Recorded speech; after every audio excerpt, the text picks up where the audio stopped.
Lelo Panyaso Voice Box, Boni Kalindo omwe ndi president wa bungwe la Malawi First the People First akunena kuti nkhanza sizabwino pamene ukuchita mapulani kuti mpanzako mpangire nkhanza zinthu zimene umapanga pulani zija zimadza kubwerera iweyo mwini wache. Nde nkhani yake yokhudza apa njokuti pali nduna ina akuti natenga chimanga kuti chipite kumadera ena chimangacho koma chili chowola ndi cholinga chokuti chimanga chabwino akhotetse apititse kudera kwawo koma mwatsoka zakalata zinasokonekera kuti chimanga chowola chija ndi chimene chinapita kudera kwa ministala chimanga chabwino chija kupita kwa anthu amene amafuna kuti awachitire nkhanza. Ndiye nkhani ndimeneyo imene atibweretsera Boni Kalindo pano pa Nyasa Voice Box ndipo akamaliza chonde muyika maganizo anu in the comment section below kuti kodi nkhani zimene zizi mukuziona bwanji mutuza in the comment section below pano pa Nyasa Voice Box.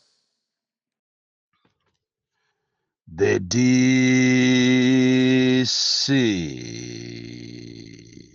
nkhanza sizabwino kapena kuti litima silabwino. Lero ndikupasirani nkhani yomvetsa chisoni kwambiri imene bambo wina adapha mwana wake chifukwa cha nkhanza chifukwa cha litima.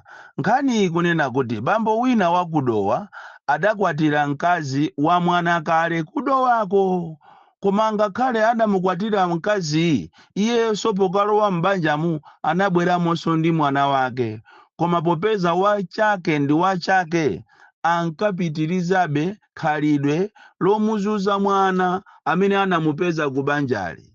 Ndipo ngakhale olowa Nkhoswe analowerera mafumu analowerera komabe nkuluyu adapitiriza kumamuchita nkhanza mwana obwera omupeza uja chikhalirenicho iyeyo anabweranso ndi mwana wake kubanja limeneli. Nkhani ikunena kuti siku lina amayi ake a mwanayi atachokapo kupita ku bizinesi zawo, abambo adatengerapo mwayi ofuna kuti amuphe mwana ujayo ndipo adakagula masuwiti ndi poison kunsika wakudowa. Ndipo atafika naye poison uja kunyumba ndi masuwiti aja adatenga masuwiti aja limodzi ndi kuyithira poison suwiti ina osamuthira poison ndi cholinga kuti ana aja akabwera azatenge suwiti wabwinobwinoyi ampase mwana wake komanso suwiti wa poison ampase mwana wompeza uja. Mwasoka irowo adaganizanso kunena kuti ndithamange ndikasambe kuti ana aja asanaweruke azandipeze ndili kilini pamene ndikuwapasira masuwiti wa ndizakhale kuti m'manja mwanga muli bwino inenso poison asandigwire asandipake. Soka iro akusamba kubafa ana aja anaweruka nsanga ku sukulu isanakwane nthawi yawo chifukwa adali aphunzitsi akupita kumaliro ndi adanena kuti ana onse azipita. Pasiku limenelo ana aja atalowa nyumba anapeza bambo wawo ali kubafa ndipo adangofikira kutenga masuwiti aja ndi kugawana. Mwasoka mwana uja wake weni uja adatenga suwiti ija ya poison uja pomwe mwana wa amayi wompeza uja adadya suwiti yabwinobwino. Mmene amabwera kuchokera kubafa abambo adapeza kuti mwana wawo weni uja akutuluka thovu mkamwa ndipo zinthu sizinali bwino. Ndi pamene adaziwa kunena kuti mwana wanga weni womupeza amene womubereka ndekha wadya poison. Nkhanza sizabwino, nkhanza ndizoyipa. Tikunena pano abambo ali m'manja mwa apolisi kudowa konko chifukwa chokumupha mwana wawo. Nkhanza sizabwino. Ngakhale ulomboma muso tikamakhala tiyeni tichepese nkhanza, tiyeni tichepese kusankhana mitundu. Ndi zinthu zatichitikira kudowa. Aminista ena amphamvu adalamula Adodma kuti atenge chimanga china chowonongeka apite nacho kuchisi kuzomba, china chabwino chipite kwawo akachigawe anthu atame akudowako. Soka ilo mmene akuluakulu akudodima amapereka makalata kwa matruck drivers kuti atenge chimanga chizipita anasemphanisa mwangozi. Malo motenga chimanga chowonongeka chija ndi makalata kumpasa munthu wakuchisi kuzomba adatenga zimene zija ndikumpasa munthu wakudowa. Driver anangonyamula ndikuona kuti ine ndiwadowa ndikukaliza ujeni truck yache ndikumapita.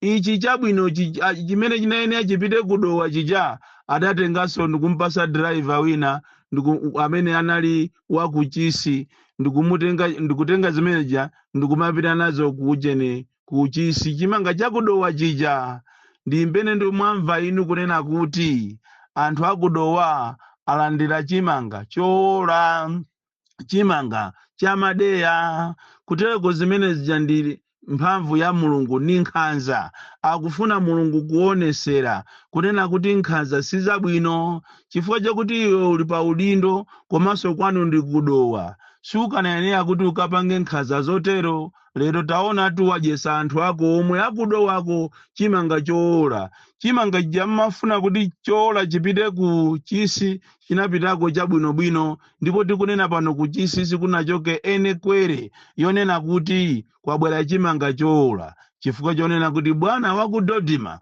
popereka makalata anasemphananisa mwangozi chimanga chola chopita ku chisi chidapita kudowa chimanga chabwino chopita kudowa chidapita ku chisi tikuyenera titengerepo phunziro kunena kuti ife tonse kuchokera ku Nsanje pakana kukafika ku Chitipa nkhotakota pakana ku Mchinji tonse ndife Amalawi sitikuyenera kumapangana nkhanza ngati kuli boma limene likupanga nkhanza kumasankhana mitundu ndiye ndi boma la MCP tikunena pano ngakhale aku Malawi Housing Corporation kumene koko akukumana ndi nkhanza zosiyanasiyana ndi CEO wabwerapo kumene kungolankhula china chilichonse iwe uziwe kuti yako yavuta kungokumva kuti ndiwe wakumwera siwe mchewa uziwe kuti zako zavuta ngakhale kuzomba ku Malawi Housing kumene kwavutiratu kuvuta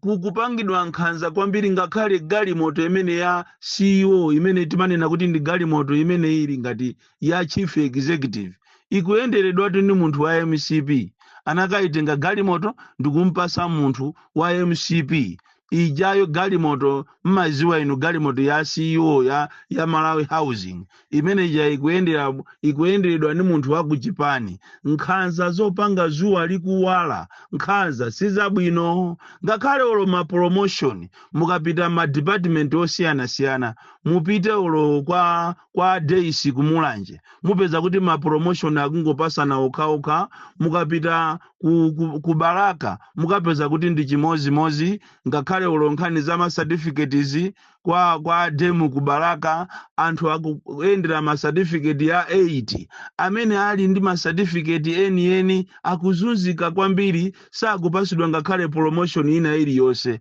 motero kuti programu iyi amakonza a Jesse Kabwira ndi programu yabwino kwambiri ndi programu imene ikanaunikira ndikuona eni amene ali oyenerera kuti akagwire ntchito mboma koma vuto la ife kuno ku Malawi timayamba zinthu zabwinobwino ndikuzilowesa ndale zinthu ziyandikuthera pa nsewu motero kuti 14 days inapitatu koma kulizi aja ankanena kuti ndipereka 14 days ultimatum pakana lero kulizi kuli nkhanza zosiyanasiyana mukapita musalima mukwa DC kuli nkhanza mukapita kwina kulikonse mukapita ku Tcholo District Hospital kuli nkhanza zokha zochita kuwapangira ndi ma patient omwe andisiti kudziwa kuti kodi iniyo ma officials kapena akuluakulu a chipatala cha Tcholo simakhala ni maganizo kuti siku lina ma patient amene mukuwagonesa mukhondewa